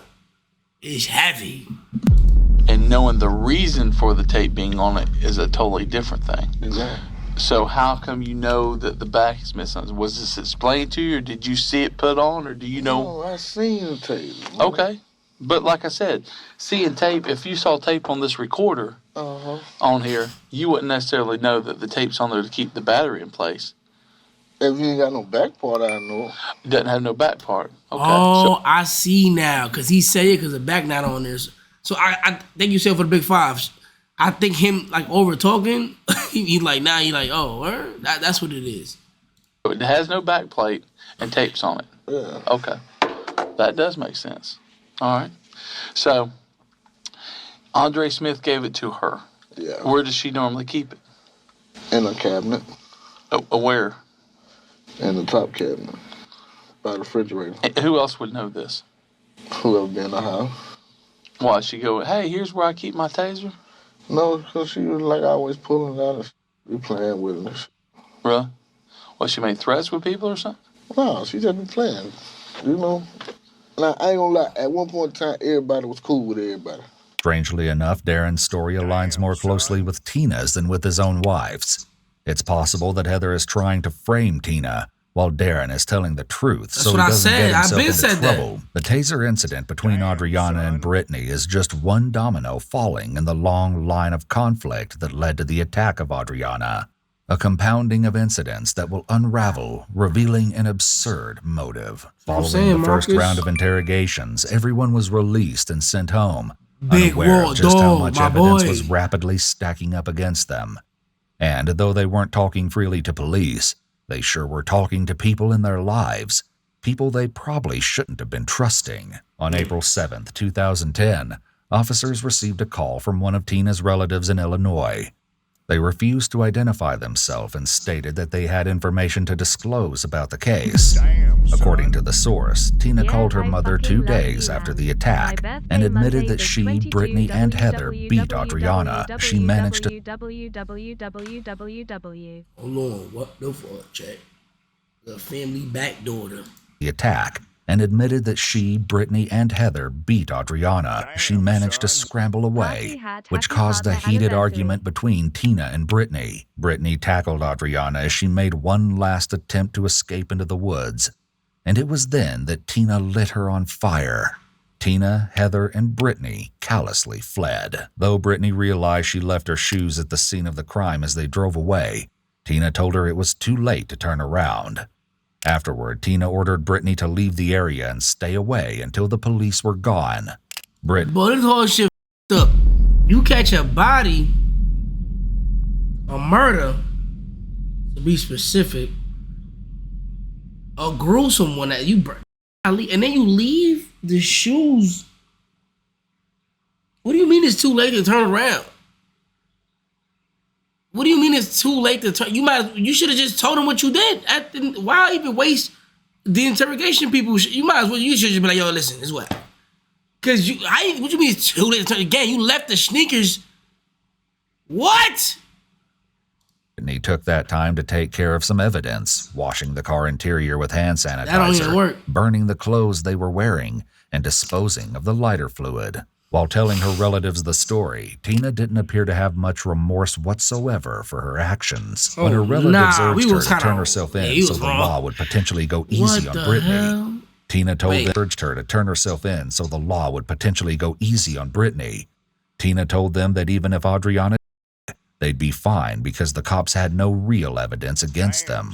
But on the late night of April 8th, only one day after that call was made to the police, Adriana tragically passed away. Damn. Her family by her side, having never woken from the coma she fell into. She died just 5 days before her 20th birthday and never had the opportunity to turn her life around. The attempted murder that police were almost certain Tina, Britney, and Heather had committed had turned into a homicide. On the same day that Adriana passed, even more evidence against the three women was brought to light. Police received a call from a high school classmate of Britney's named Regine, stating that she had been being harassed by Britney and Tina regarding the case. When police reported to the high school, Regine stated she had received multiple calls from both Britney and Tina, trying to convince her to pose as Britney during a polygraph test, so that Britney could pass. The police were almost certain they were the culprit. When police reported to the high school, Regine stated she had received multiple calls from both Britney and Tina, trying to convince her to pose as Britney during a polygraph test, so that Britney... Bro, what the fuck do Tina got going on, bro? Like, you ever seen a dumbass try to outsmart? Like, because nobody thinks they're dumb. That's the thing. And I realized this a couple years ago, chat. No one thinks they're dumb. Nobody thinks that. Like, it's like maybe 1% of the world thinks they're dumb. So like what she doing right now, she that thing is smart as fuck. She like, yo, bro, this is what we gotta do. Like, you know what I mean? He could pass. The police were almost certain they were the culprits, but the question of why they committed these terrible crimes in the first place remained to be answered. To get to the bottom of it, both Britney and Tina were interviewed immediately after their arrests. Tina, you remember me? And this investigator, Tyree. Mm-hmm. You know what this is all about. However, instead of starting with questions, they begin by giving her some information. Now we're going to tell you what we think happened. Good, Tom. On that particular night, you, Britney, and Heather were gotten in a verbal altercation, a physical altercation with Adriana Zimmerman. Okay. The fight kind of escalated a little bit, got out of hand. She was attacked with a pry bar, whatever you want to call it, crowbar. And then she was disabled with a stun gun and then set on fire. And all this was supposed to happen in the trailer park and nobody heard it. Not at the trailer. I didn't say at the trailer park. I'm saying during that night. It originated at the trailer park. You, Brianna, Britney, Heather, and maybe one or two other people transported her over to the Ashland Avenue on the gas lines, and that's where the what? What? Ashland Avenue. What is that? It's another road over by the house. And that's where it went bad. She cuffed to that we table. Got information. She cuffed to that table, but you're involved in it. It's true they do in fact have some groundbreaking information. You see, there's a very specific reason that Tina was sought out by investigators, and when they finally divulge it, she's going to be absolutely shocked. Like this, Tina. Listen. Not only did our victim name you, you know first what? and last we went name, and talked to those not people only yesterday. Did they name Heather, not only did they name your daughter, you've also told people. You know, that's how we know the story, too. Me? Yeah. Why don't you let me finish telling? Okay. Okay? Go ahead.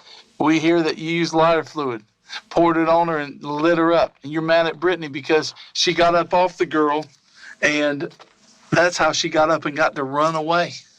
I'm mad at my baby. Mm-hmm. Okay. What else, sir? Yeah. What else? What else is it? She told two people. Who? She told the fire chief and she told the EMS supervisor. Okay. Now, when did she do that? Right before they put her under. This is why the title of this video says victim alive survives long enough to solve her own murder. Chad, this is why it's heavy. Okay, that's crazy. You thought you did the job? You thought you finished the job? No, you did not do none of that. That girl so strong. She got jumped alive and still was like, that's crazy, chat. Like, no, that's crazy. I got to talking to her and She's I told her that I strong was for that. probably gonna be the last person she talked to for a while, and that in order to catch the people that did this to her, I needed her to tell me if she knew who it was. She told me yes, and she named 3 girls, a Tina, a Heather, and a Britney. She didn't give me last names. And I asked her why they did it to her, and she said, I thought we'd made up.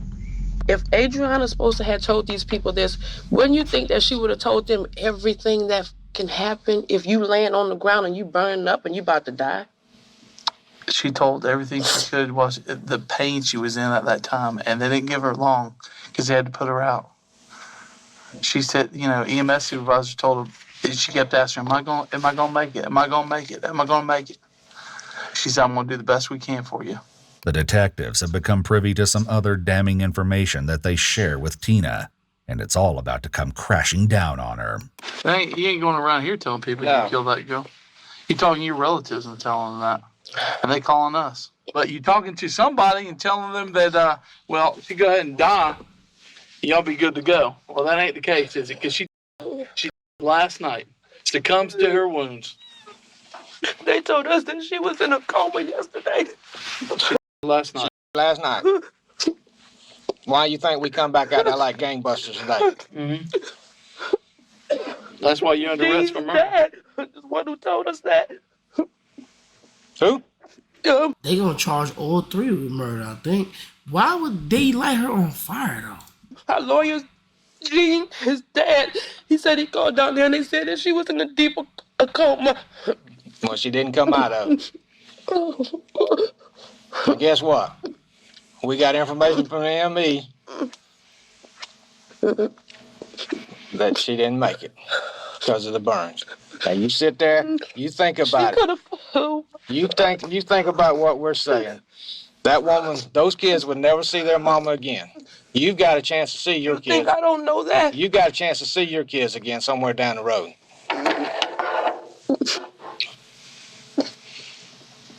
Now, like I said, we're not going to sit here with you as long as we did the other night. Maybe you didn't mean for it to be this way, but that's what I said. We don't know. So you need us to be able to tell your side of the story when it comes time to go before the judge. And by you just sitting over there, not, thinking we don't have nothing, we've only gave you a little bit of what we got. And believe me, it's not hearsay. We know that that night, those clothes were taken and burned that y'all were wearing. Burn where? We still had the same clothes on the next morning when they came to get us. Don't you have 2 small children? You know these children? Yes, I know them. Okay. This is her mama they ain't never going to see again. Damn. And that oldest I think the oldest one was a boy, correct? He saw this. He saw the stuff going down at the trailer park that night. No, when those people said that those babies was locked up in the room. I'm saying they saw all the commotion with us at their all's house that night. They were sitting in that patrol car. They knew something was wrong. Have you ever heard of a dying declaration? No. That's powerful. Damn, son. I'm gonna tell you now. When we walk out this door this afternoon, next time you see me, we'll be in a courtroom. Either way it go, I ain't going home. So, right. But Tina, I don't want to walk out this door. I want to talk, but I'm not saying nothing what I want to tell. I can't hear what you said. What'd you say? You Usually when I'm talking to somebody about a murder that's happened, and I'm giving them that advice that I think they should talk to me, because I realize it's probably one of the last things you want to talk to a person about. And certainly you don't want to tell the cops about it. But I think the thing that keep in mind and what I reiterate to these people is that, if there's circumstances, if there's a reasoning behind this that could be mitigating, I mean, if there's a reason why this happened that, shows why you did this, it had to be agonizing. And then to run a distance that she ran, because we know, I mean, the clothes and her shoes and everything is right there in the woods. To run that distance to a house and beg for help and to wait there, still cooking, for the ambulance to get there. And then the last thing you're saying is, besides telling who your accusers are, am I going to see my kids? Am I going to live? Those are your last questions before you're knocked out and told, hey, you may or may not talk to somebody again. In one last-ditch effort to get a confession or some semblance of remorse from Tina, a detective presents her with a photo of Adriana's charred body. just let me tell you something. That's her body. Hey, let me look at. I want you to look at him so I know you understand what I'm saying. The medical staff and the medical examiner's office didn't even know if this girl was white or black, or black female or white female, because she was so bad. They didn't have a copy of our report at the time.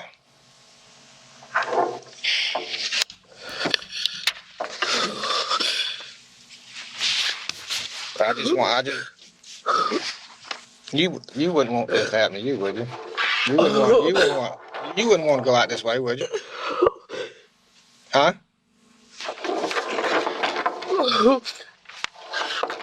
So we're gonna transport you across the street. Just hands right there right now. Okay. Tina doesn't budge. However, the photos have clearly had an effect on her.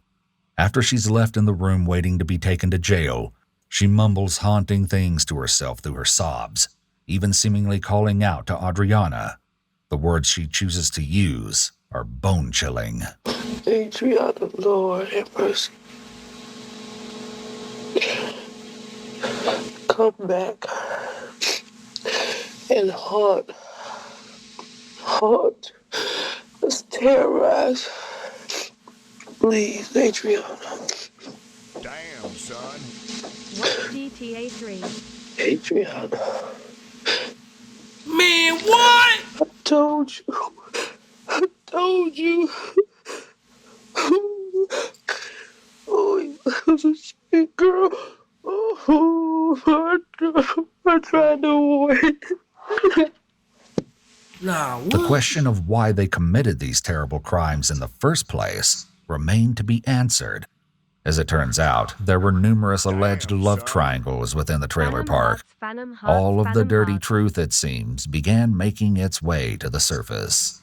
Not only did Adriana reportedly tell Heather that Tina was sleeping with Darren, but allegedly Adriana reportedly tell Heather that Tina was sleeping with Darren. And Darren is Heather's husband. So Tina, okay. But allegedly, Adriana herself was sleeping with Darren. Oh! And Heather had confronted her about it. It's a messy web of cheating and lies, one that Darren is surprisingly transparent about. However, he leaves out some... I called it. I literally called it. I didn't say... I didn't, my God. Didn't I say it? You can listen sometime, Chad. I ain't gonna lie. Something that came out during the trial. According to Tina, she only slept with Darren in exchange for substances. Tell me what was going on. No, I didn't. Yes, I did. I didn't call it a love triangle. I didn't say that, but I said, what if, you know what I'm saying? Word. She only slept with Darren in exchange for substances. Tell me what was going on. There's been a discussion between us about an accusation flying around between you being accused of sleeping with your neighbor and friend of your wife. Is that correct? Yeah. What's her name? Tina Brown. Tina Brown. Okay. So the accusation is that you've been sleeping with Tina Brown, and who has been making these accusations? Everybody. Everybody. Yeah. Has Andrina Zimmerman been making those accusations? Yes, my wife told me that. She told me that today. Okay. So your wife told you that Andriana had reported to her that you've been sleeping with Tina Brown. Is that correct? Yes. Okay. If you recall, in Darren's video interrogation with police, he dilly-dallied on the phone while he was unashamedly talking and laughing with someone who wasn't his wife. I will call you right back, man. You done? Yeah. All right. Who's that, Heather? Lieutenant Huh? No, Lieutenant Ronan, man. Oh, sorry. When you said you were on the phone with your sugar thing or whatever just now, was it Tina you were talking to? No, that's somebody else. Okay. But you told me that night you were seeing Tina. Yeah. Okay. So is she not your sugar thing? Yeah, that's my old mama. Okay. That's the old mama. Nah, son. My son devious. All right. Did you and Ms. Zimmerman have any kind of relationship? Somewhere. Okay. Did y'all have? Somewhere. Okay. This ain't like Monica Lewinsky, man. We you know, did you have sex with her or did? Yeah. Okay. So you had sexual intercourse with Ms. Zimmerman. Yeah. Did your wife know of this? No. Did your wife know of you having sex with Tina? No. I bet she don't know about this other thing you got on the side either, does she? Okay. Nah, he loving it. Okay. So this him. Have you been accused by Heather of having sex with Zimmerman? Okay. Only Tina. Did Tina make any accusations? I mean, Tina probably knows that you're sleeping with Zimmerman, doesn't she? Okay, so none of you girls know that you're sleeping with the other one. You're doing a good game, right? Okay. So, Heather to your stream popping up, gang. is aware of the accusations of you having sex with Tina. Yeah. But her and Tina are still tight cooking fish together. See, that's what blows my mind, man. You got a good game going on. If them two, knowing the accusation there, you still got them over there cooking fish together. Either you got a good game or Tina does, because you're playing it off well. So, you know, me and Rusty sat there and laughed about that all night, but we couldn't figure out how you were getting away with that, man, because our wives would, you know, we'd be done. They'd have our cars and our boats and everything else, you know. So you getting away with it. On May 10th, soon after Tina, Heather, and Britney were arrested, the police received a letter from an incarcerated man who said he knew who killed Adriana. On May 10th, soon after Tina, Heather, and Britney were arrested, the police received a letter from an incarcerated man who said he knew who killed Adriana and what the true motive was for the heinous crime. He stated that several months prior to the murder, he bought an illegal substance from Darren at the Roadway Inn. He alleged that Adriana was with Darren in the hotel room while the illegal transaction took place. According to him, Heather arrived and threatened Adriana with a box cutter, reportedly yelling that she would get Adriana sooner or later. Fortunately, their day in court came sooner rather than later. During the trial, it was revealed that the murder was even more disturbing than police could have imagined. Adriana had been lured to the trailer by Tina under the guise of rekindling their friendship. When she arrived, Tina used the stun gun on her and dragged her to the bedroom. There, Heather stuffed a sock in her mouth, and Britney beat her. When they drove her to the woods, Britney... Bro.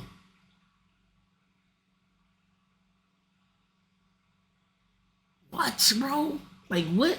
Bro, this don't even make sense, bro.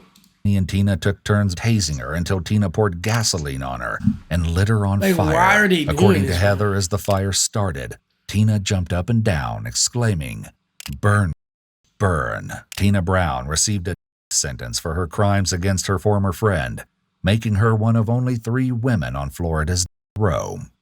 Though Britney was 16 at the time of the murder, she was sentenced to life in prison.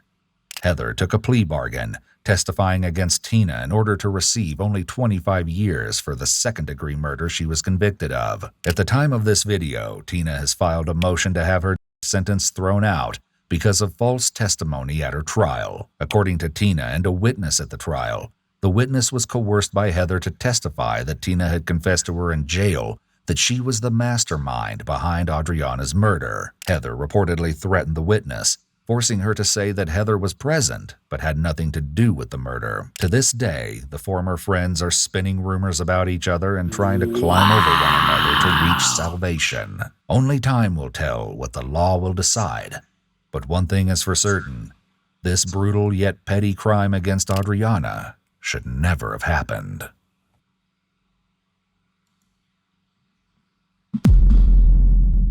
Bruh. I thought it was Heather. It was Tina the whole time. Well, at least that's what the video's saying. But what I don't get it, they did all this shit for Darren. Darren playing all three of them. This is why you don't crash out behind Shorty. Or behind your man for real. Like, once it's involved with somebody else, you gotta just move on. Now you got your daughter doing life. Hold on, it's heavy. You got your daughter doing life. You on bro. The plea deal, usually the plea deals where you know what I'm saying, you cop it. I mean, you get some little cheaper. 25 years was the plea deal, chat. Darren, still free. Hoes. You locked up. Adriana dead. That's heavy, chat. Nah, I ain't gonna lie. I mean, damn, bro. But you know what it is, too? Oh, my God, bro. Yo, that's nuts, bro. That is nuts. Yeah, word, chat, word. Anyway.